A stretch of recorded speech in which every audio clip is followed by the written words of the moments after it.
من الشيطان الرجيم. بسم الله الرحمن الرحيم.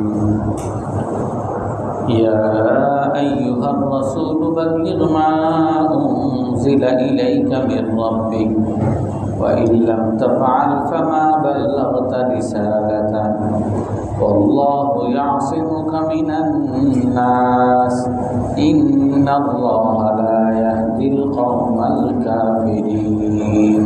صدق الله العظيم. হে রসুল, আপনি পৌঁছিয়ে দেন যা আপনার কাছে আপনার পালনকর্তার পক্ষ থেকে অবতরণ করা হয়েছে। আর যদি আপনি তা না করেন তবে আপনি আল্লাহ তাআলার রিসালাতকে পৌঁছান নাই। আর আল্লাহ তাআলা আপনাকে মানুষের হাত থেকে রক্ষা করবেন। নিশ্চয়ই আল্লাহ তাআলা কাফের জাতিকে হেদায়েত করেন না, সঠিক পথ দেখান না। এই আয়াতের প্রথম অংশের আমরা তাফসীর করেছিলাম। আল্লাহ তাআলা রসুলগণকে কোন প্রেক্ষাপটে পাঠান, কখন পাঠান, এগুলো আমরা আলোচনা করেছি। রাসূলগণের এবং দাঈগণের, প্রতিটা মুসলমানের দায়িত্ব হলো বাল্লিগ মা উনজিলা ইলাইকা মির রাব্বিক, আপনার কাছে আপনার পালনকর্তার পক্ষ থেকে যা অবতরণ করা হয়েছে তাই পৌঁছিয়ে দেন। অর্থাৎ সকল রসুলগণ আল্লাহর পক্ষ থেকে শুধু পৌঁছান, এমনিভাবে সকল আলেমগণ আল্লাহর পক্ষ থেকে শুধু পৌঁছান, সকল মুসলমানগণ আল্লাহর পক্ষ থেকে শুধু পৌঁছান। আল্লাহ তাআলা আদেশ নিষেধ এইগুলো শুধু পৌঁছানো দায়িত্ব। তাফসিরে নাবুলসিতে লেখে, এই জন্য কোনো নবী যদি কাউকে, তার উম্মতকে বলে এটা হালাল, এটা হারাম, এইটা করা যাবে না, এইটা করা যাবে, তো রসুল যদি কোনো বিষয় থেকে নিষেধ করেন তো রসুলকে দোষারোপ করার কিছু নাই। কারণ এটা আল্লাহ তাআলার আদেশ, শুধু রসুল পাঠাই দিয়েছেন, রসুল শুধু পৌঁছাই দিয়েছেন। এমনিভাবে রসুলগণের যারা অনুসারী, আলেমগণ, সাধারণ মুসলমানগণ, তারাও যখন পৌঁছান তো তাকে দোষারোপ করা, তাকে গালিগালাজ করার কিছু নেই। আল্লাহর বার্তা শুধু উনি পৌঁছাচ্ছেন। কিন্তু আমরা বর্তমানেও দেখি, যখন আপনি কোনো একটা তাবলীগ করতে যাবেন, আল্লাহর কোনো আদেশ বলতে যাবেন, বা আপনি আল্লাহর কোনো নিষেধ, এই বার্তা পৌঁছাতে যাবেন, তো আপনার উপরই সবাই আক্রমণ করে বসবে।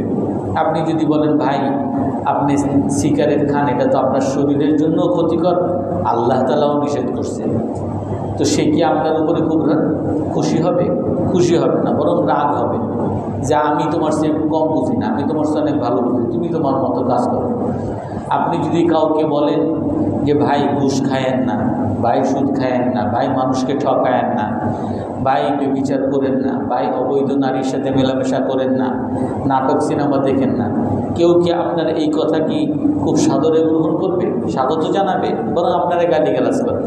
আর এখন তো এমন ট্রেন্ডই হয়ে গেছে, যারা এই দাওয়াতের কাজ করে, যারা এই আল্লাহর বার্তা পৌঁছায়, তাদেরকে একটা কলঙ্কিত করা, তাদেরকে একটা খাটো করা, তাদেরকে উগ্রপন্থী, চরমপন্থী, সন্ত্রাসী, জঙ্গি বলে তাদেরকে একটা ট্যাগ দেওয়া, এটা একটা কালচার হয়ে গেছে, একটা সংস্কৃতি হয়ে গেছে।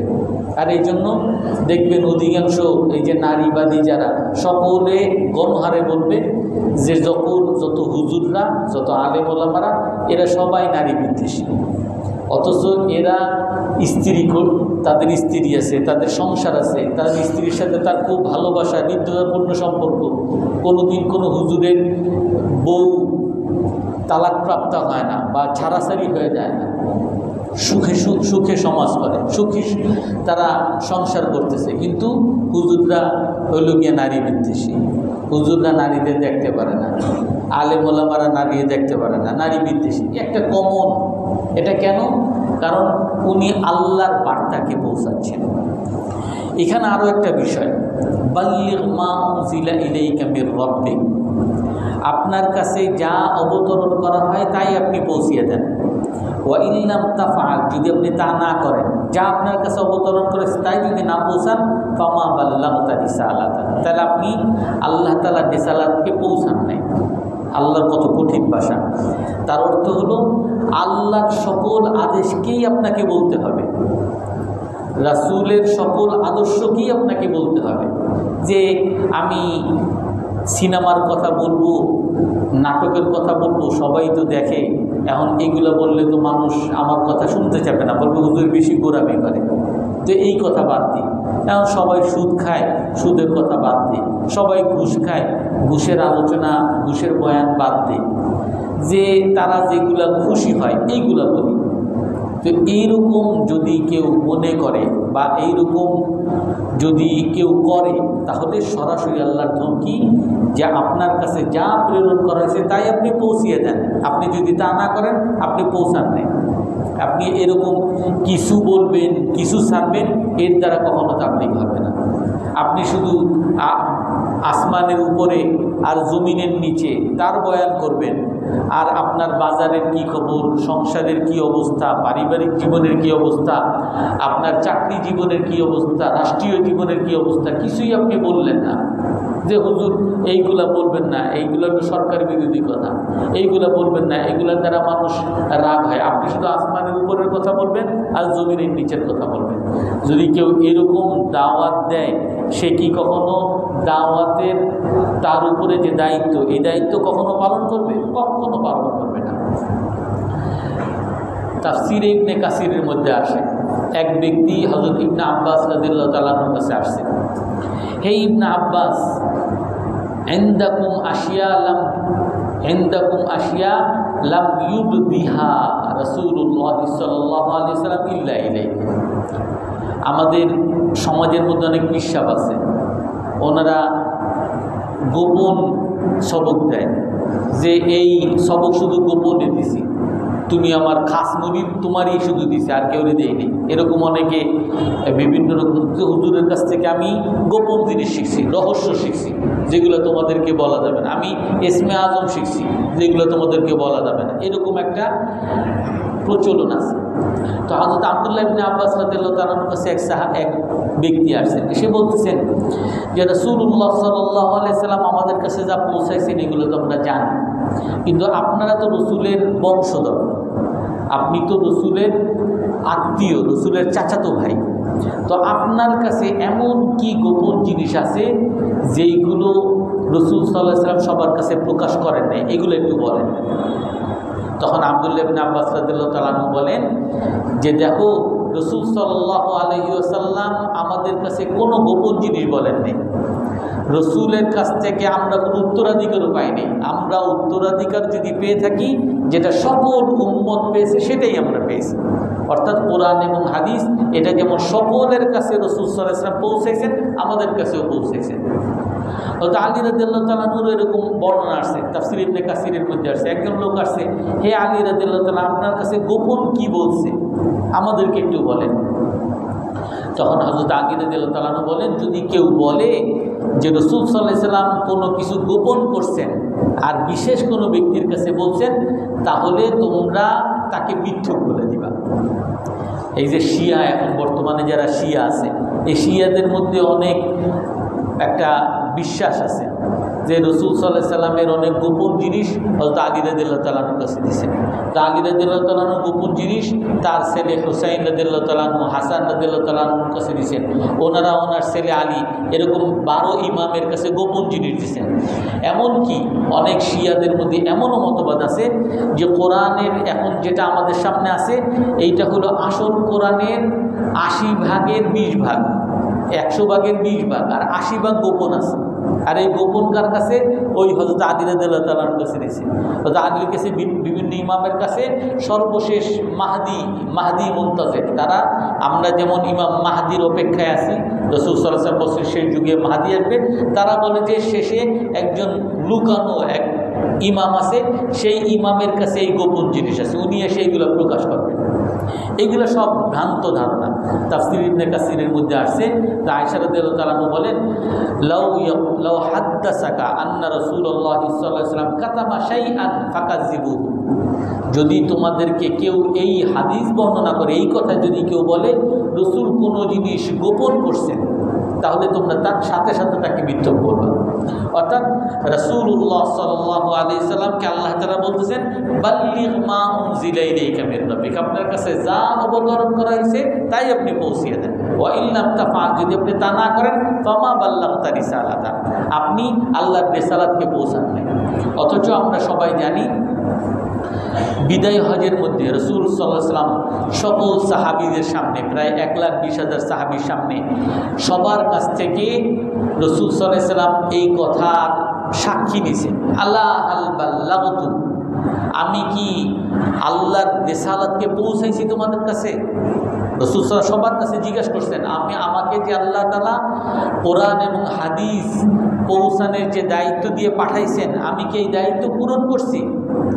রাসূল এরকম আঙ্গুল উঠিয়ে সবাই বলেন, ইন্নাকা বাল্লাগতা রিসালাতা ওয়া আদ্দাইতাল আমানা ওয়া জাহাদতা ফিল্লাহি হাক্কা জিহাদি, হে আল্লাহর রাসূল, আপনি সম্পূর্ণরূপে আমাদের কাছে পৌঁছাইছেন, আপনার উপরে যে দায়িত্ব দেওয়া হয়েছিল, যে আমানত, ওই আমানত পরিপূর্ণ আপনি করছেন, আপনি আল্লাহর সকল দায়িত্ব আপনি পালন করছেন।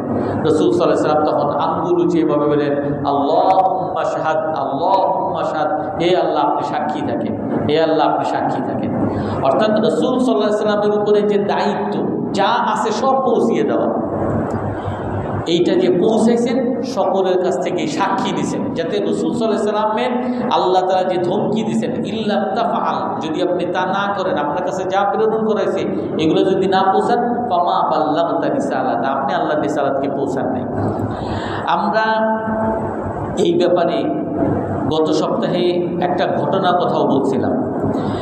এখানে আরেকটা বিষয়, আল্লাহু ইয়াসিমুকা মিনান নাস, আল্লাহ তাআলা আপনাকে মানুষের কাছ থেকে রক্ষা করেন, আল্লাহ তাআলা আপনাকে মানুষের হাত থেকে রক্ষা করেন। এখানে তাফসীর ইবনে কাসিরের মধ্যে অনেকগুলো হাদিস আসছে। রাসূল সাল্লাল্লাহু আলাইহি সাল্লাম এক বনি আনমারের যুদ্ধে যাচ্ছিলেন।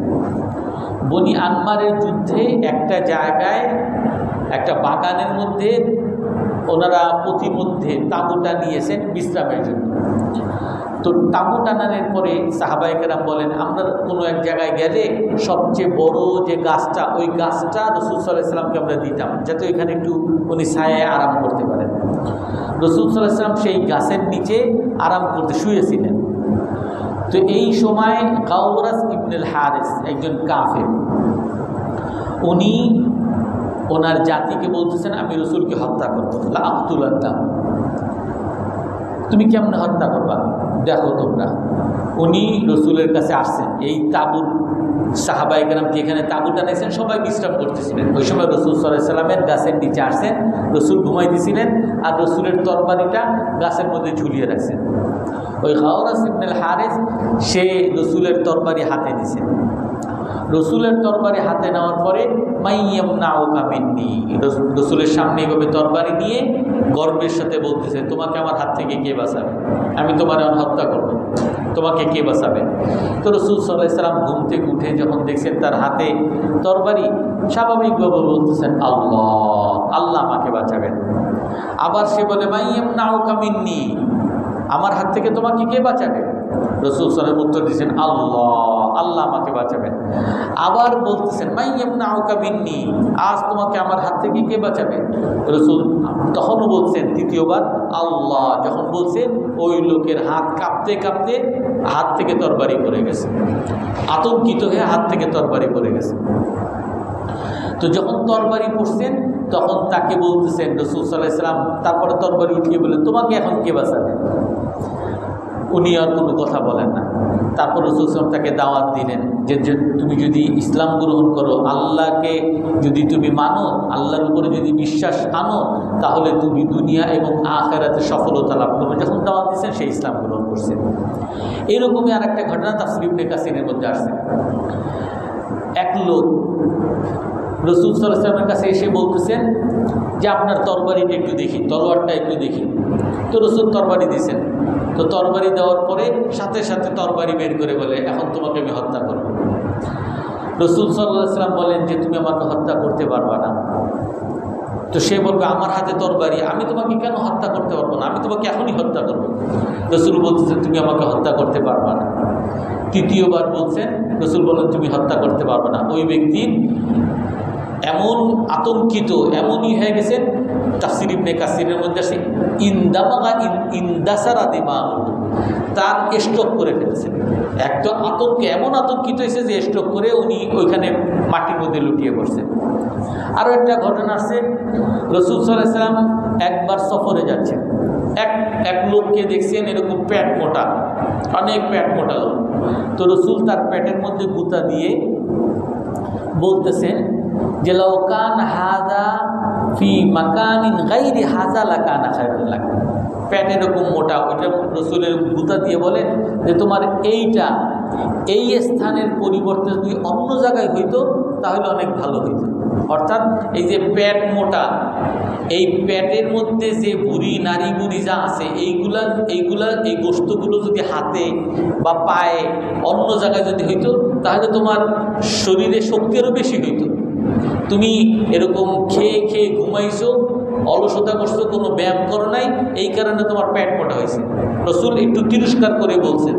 রসুল বলেন কি, তোমার এই পেটটা এইখানে না হয়ে অন্য কোনো স্থানে যদি হইতো তাহলে তোমার জন্য ভালো হইতো। এই হাদিসের মধ্যে আসে আরেকজন লোককে নিয়ে আসছে রসুলের কাছে, হে আল্লাহ রসুল, হাদা আরাদা আইয়াকতুলা, এই লোকটা আপনারা হত্যা করতে আসছে, এই লোকটা আপনারা হত্যা করতে চাইছে, আমরা তাকে ধরে ফেলছি। সাহাবায়ে কেরাম তাকে ধরে নিয়ে আসছে। তো সেই লোক ভয়ে কাঁপতেছে, আমাকে তখন হত্যা করে ফেলবে, আমি রসুলকে হত্যা করতে আসছি, আমার তখন হত্যা করে ফেলবে। তো রসুল তাকে বলছিলাম তারা তুমি ভয় পেও না, ভয় পেও না, ভয় পাওয়ার কিছু নাই। লাউ আরাদতা আইয়াকতুলানি মা সাল্লাতাকা আলাইয়া, যে দেখো তুমি যদি আমাকে হত্যাও করতে চাইতা, আল্লাহ তোমাকে আমার উপর হত্যা করতে দিতেন না। আমাকে আল্লাহ তাআলা হেফাজত করতেছে, তুমি আমাকে হত্যা করতে পারতা না।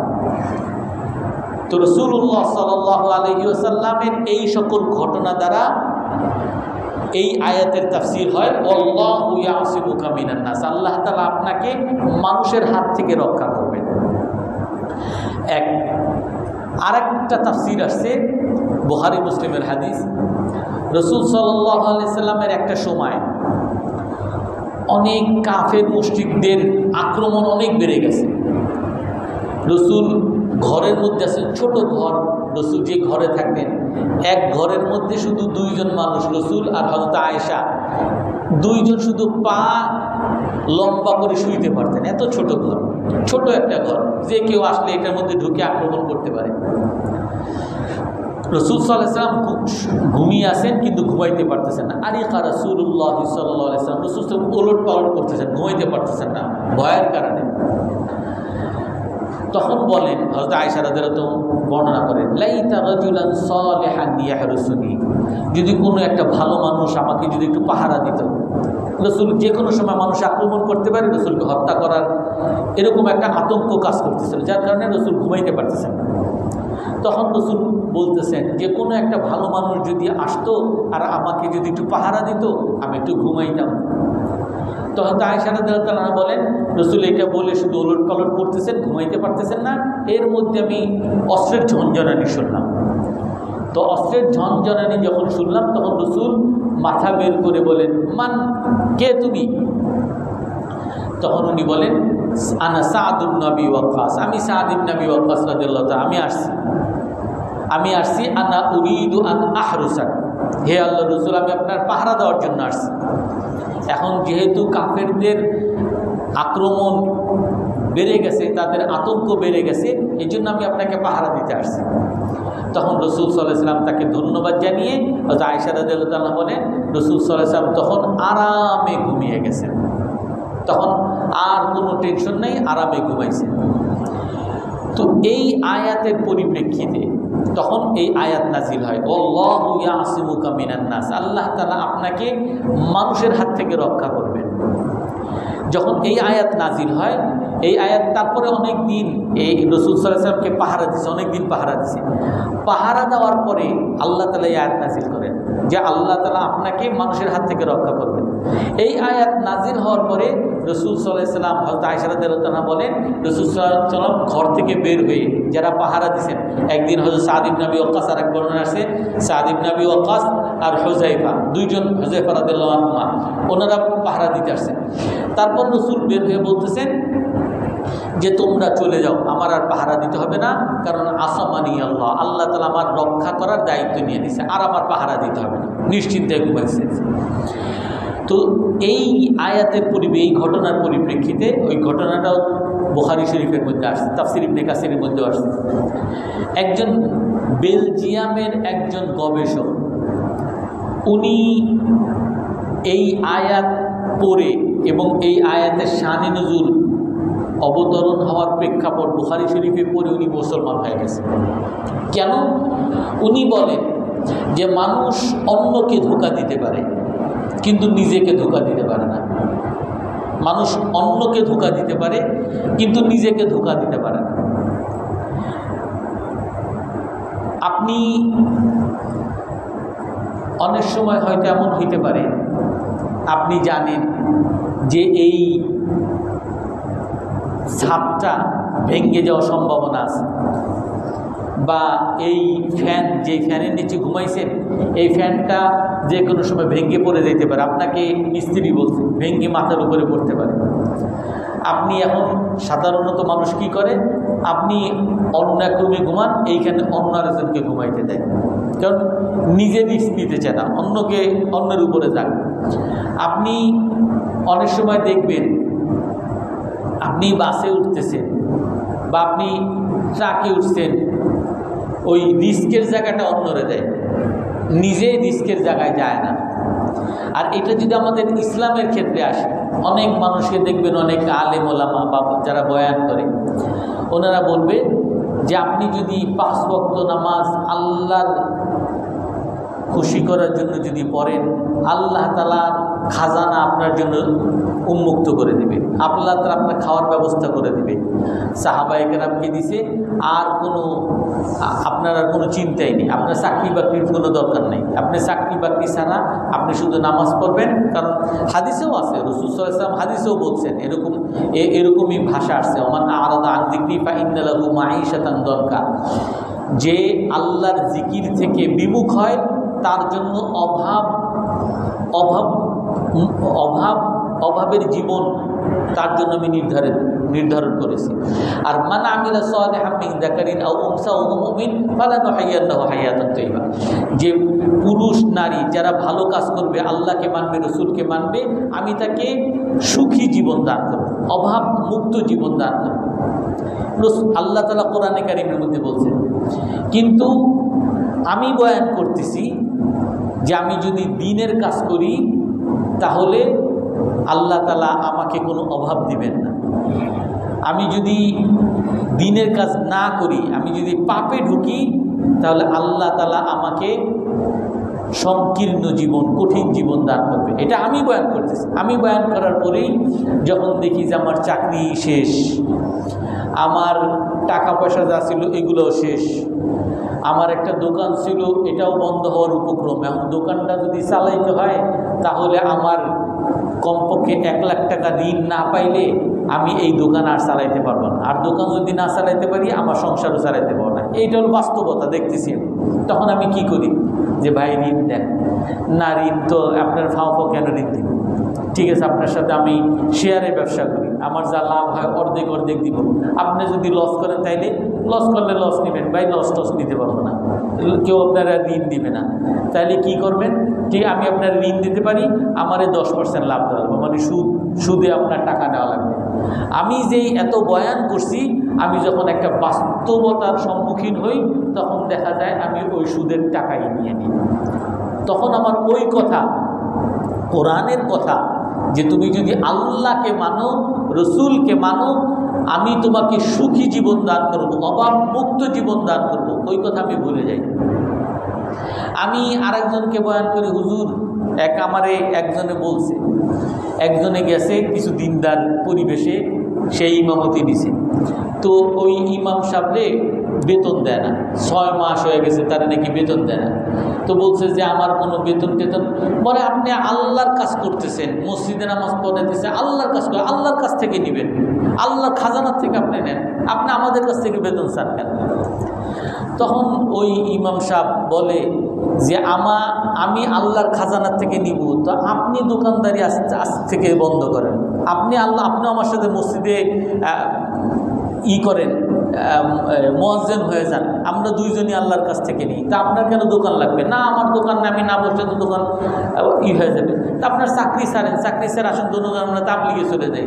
না চাকরি আমার ছুটি দিবে না, আমি চাকরি করলে তো আমার বাইর করে দিবে, বরখাস্ত করে দিবে।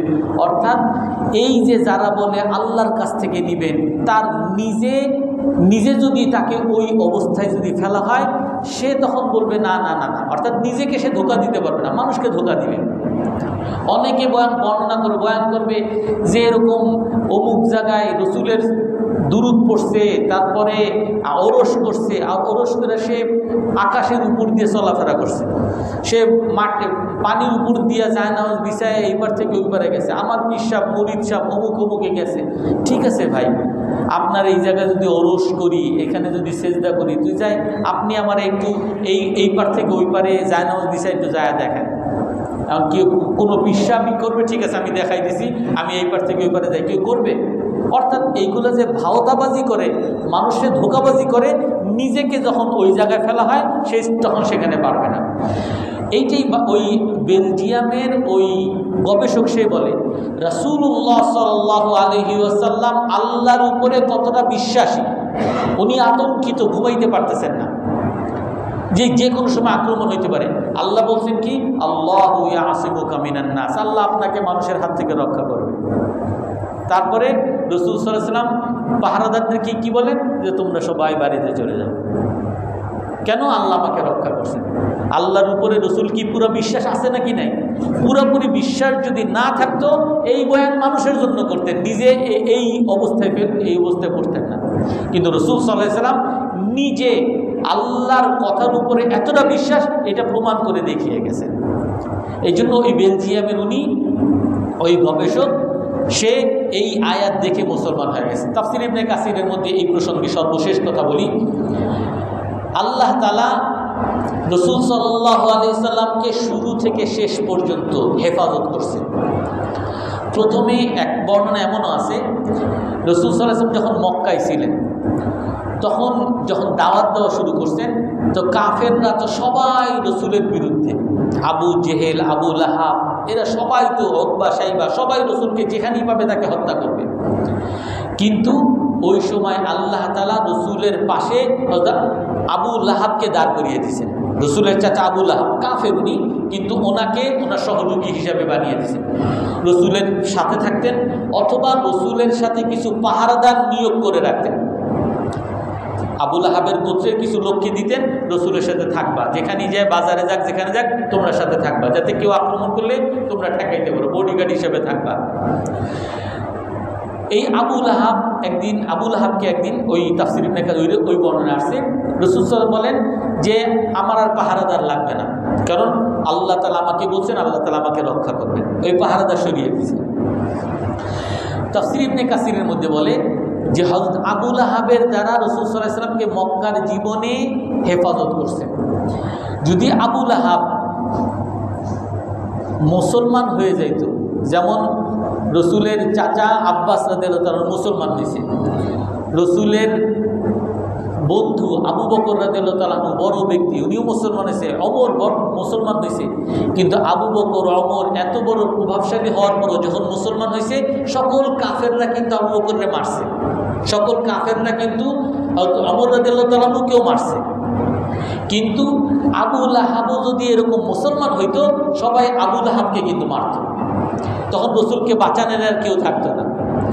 আবু লাহাব মুসলমান হয় নাই, মুসলমান না হওয়ার কারণে তার একটা প্রভাব ওই কাফেরদের মধ্যে, যেহেতু তারা জানে সেও কাফের, তো এই জন্য আবু লাহাবের একটা প্রভাব তাদের উপরে ছিল। আর ওই প্রভাবের কারণে আল্লাহ তাআলা ওই আবু লাহাব, কাফের আবু লাহাব দ্বারা রাসূল সাল্লাল্লাহু আলাইহি সাল্লামকে মক্কার জীবনে হেফাজত করছেন। মক্কার শেষ জীবনে মদিনা থেকে কিছু লোক আসছে বায়াতুল আকাবা, আকাবার আনসারি সাহাবীগণ আকাবার ওয়াদা অঙ্গীকার করছেন, হে আল্লাহ রসুল আপনাকে আমরা হেফাজত করব, আপনাকে আমরা রক্ষা করব। তারপরে রসুল সাল্লাল্লাহু আলাইহি সাল্লামকে তারা নিয়ে মদিনায় নিয়ে যান, ওই আনসারীরা রসুল সাল্লাল্লাহু আলাইহি সাল্লামকে হেফাজত করেন। অর্থাৎ আল্লাহ তাআলা রসুলকে হেফাজত করার জন্য বিভিন্ন উসিলা দিয়ে আল্লাহ তাআলা হেফাজত করেন। আর কিছু সময় সরাসরি আল্লাহ তাআলা হেফাজত করছেন, যেগুলো প্রথমেই যে ঘটনাগুলো বললাম। অনেকে হত্যা করতে আসছে, আমি তোমাকে হত্যা করব, যে কোনো একটা দল মানলেই কিন্তু হয়ে যায়, কিন্তু এখানে আল্লাহ তাআলা সরাসরি হেফাজত করছেন। এইটাই না, বরং অনেক সময় ইয়াহুদিরা ষড়যন্ত্র করে রসুলকে হত্যা করতেছেন, রসুলকে দাওয়াত দিচ্ছেন, খাইতে গেছেন, ওটার মধ্যে বিষ মিশাই দিয়েছেন, আর রসুল ওটা খাইছেন, বিষও খেয়ে ফেলছেন। যখনই এক ডোব খাইছেন, সাথে সাথে ওই রানটা, যেই ছাগলের রান দিচ্ছে, ওই ছাগলের রান বলতেছে আমি বিষযুক্ত, আমাকে খায়েন না। তো এইটা রসুলও খান না, অন্যকে ফালায়, কিন্তু অল্প একটু খাইছে, ওই বিষের আঘাতের কারণে রসুলের মুমূর্ষ অবস্থায় ওই ব্যথা জাহির হয়েছিল। অর্থাৎ এই ক্ষেত্রে আল্লাহ তাআলা হেফাজত করছেন। আবার আর এক সময় ইয়াহুদিরা সবাই বলেন যে আপনার সাথে আমাদের পরামর্শ আছে, রসুলকে এক জায়গায় বসাইছেন, তারা উপর দিয়ে গেছেন, রসুলকে একটা বড় চাকা ফেলে হত্যা করবেন, আল্লাহ তাআলা সরাসরি হেফাজত করছেন। এইখানে একটা বিভ্রান্তি আসে, ওয়াল্লাহু ইয়াসিমুকা মিনান নাস, আল্লাহ বলতেছেন আল্লাহ তাআলা আপনাকে হেফাজত করবেন। অনেকে এরকম বয়ান করতে গিয়ে বয়ান করে ফেলে, আল্লাহর কাজ করবেন, আল্লাহই হেফাজত করবে। তো আল্লাহ যদি হেফাজত করে, তাহলে এই আলেমরা গাড়ির তলে পড়ে কেন, অ্যাক্সিডেন্ট করে কেন, করোনায় মারা যায় কেন, অসুস্থে মারা যায় কেন? শুধু তাই না, রাসূল সাল্লাল্লাহু আলাইহি সাল্লামের ব্যাপারে আল্লাহ তাআলা বলেন ওমা মুহাম্মাদুন ইল্লা রাসূল, মুহাম্মদ সাল্লাল্লাহু আলাইহি সাল্লাম একজন রাসূল।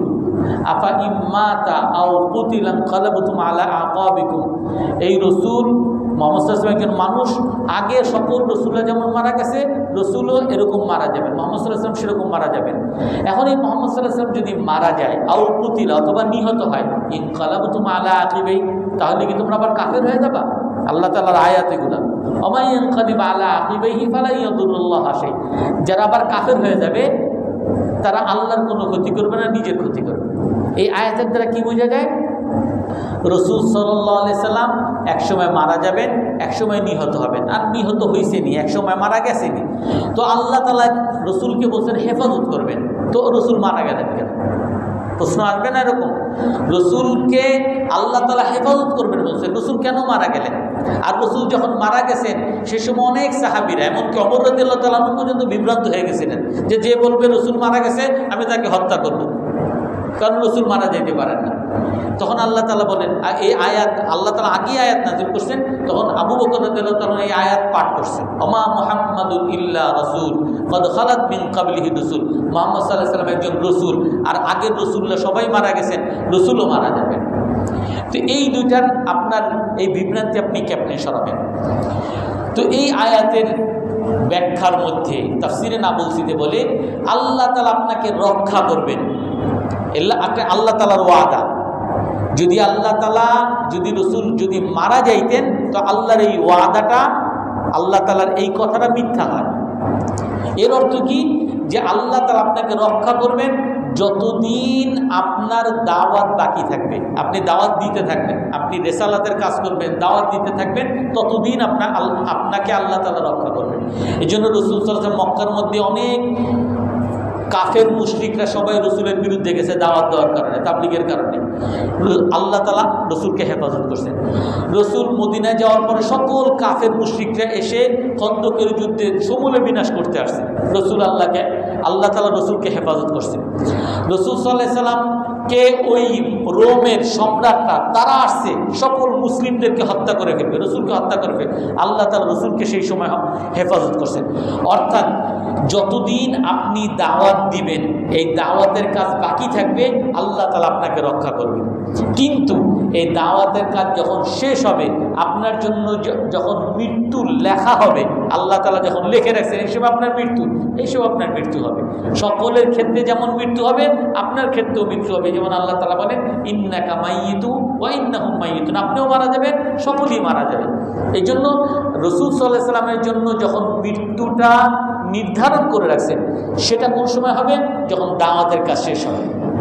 আর ওই নির্ধারিত মৃত্যুর সময় যে মারা যাবেন সেটা হলো ওই আয়াতের অর্থ ওমা মুহাম্মাদুন ইল্লা রাসূল, যে আপনি একজন রসুল, আগের সব রসুল মারা গেছেন, আপনিও মারা যাবেন। তো এই আয়াতের অর্থ হলো আপনার দাওয়াত দেওয়া শেষ হয়ে গেছে, তখন আপনি মারা যাবেন।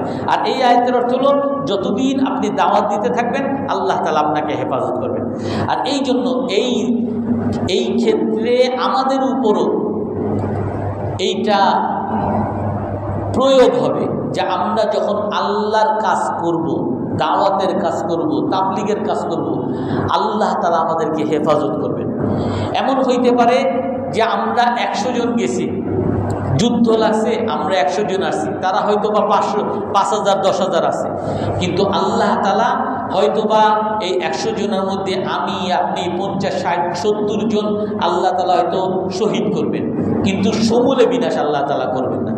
কিছু রাখবেন যতদিন পর্যন্ত এই ইসলামের ঝান্ডা, পতাকা যাতে উঁচু থাকে, কিয়ামত পর্যন্ত লা ইলাহা ইল্লাল্লাহ বলনেওয়ালা থাকবে, কিয়ামত পর্যন্ত মুসলমানরা সবসময় মাথা উঁচু করে থাকবে, এটা আল্লাহ তাআলার ওয়াদা। ওইখানে কিছু মানুষকে হয়তো বা শহীদ, আমরা হয়তো অনেকে শহীদ হব, আবার অনেক মানুষ হয়তো বা গাজী হব, আমরা যাতে ইসলামের দাওয়াতকে আরো বেশি মানুষের কাছে পৌঁছাতে পারি। এই জন্য শহীদ হওয়া, গাজী হওয়া দুটোটাই আল্লাহ তাআলার রাস্তার মধ্যেই হবে, আর দুটোটার মধ্যেই সফলতা আছে। এই জন্য আল্লাহ তাআলা বলেন, কুল, আপনি বলেন, লা ইউসিবানা ইল্লা মা কাতাবাল্লাহু লানা, আমাদের ক্ষেত্রে ওই জিনিসই আল্লাহর পক্ষ থেকে আসবে যেটা আমাদের জন্য লেখা থাকবে। যদি শাহাদত লেখা থাকে শাহাদত হবে, আর যদি আল্লাহ তাআলা আমাদের বেঁচে থাকা বিজয় লেখা থাকে আমাদের বিজয় হবে। আল্লাহ তাআলা আমাদের সকলকে আমল করার তৌফিক দান করেন। কারো কোনো প্রশ্ন আছে? সুবহানাকাল্লাহুম্মা ওয়া বিহামদিকা আশহাদু আল্লা ইলাহা ইল্লা আনতা আস্তাগফিরুকা।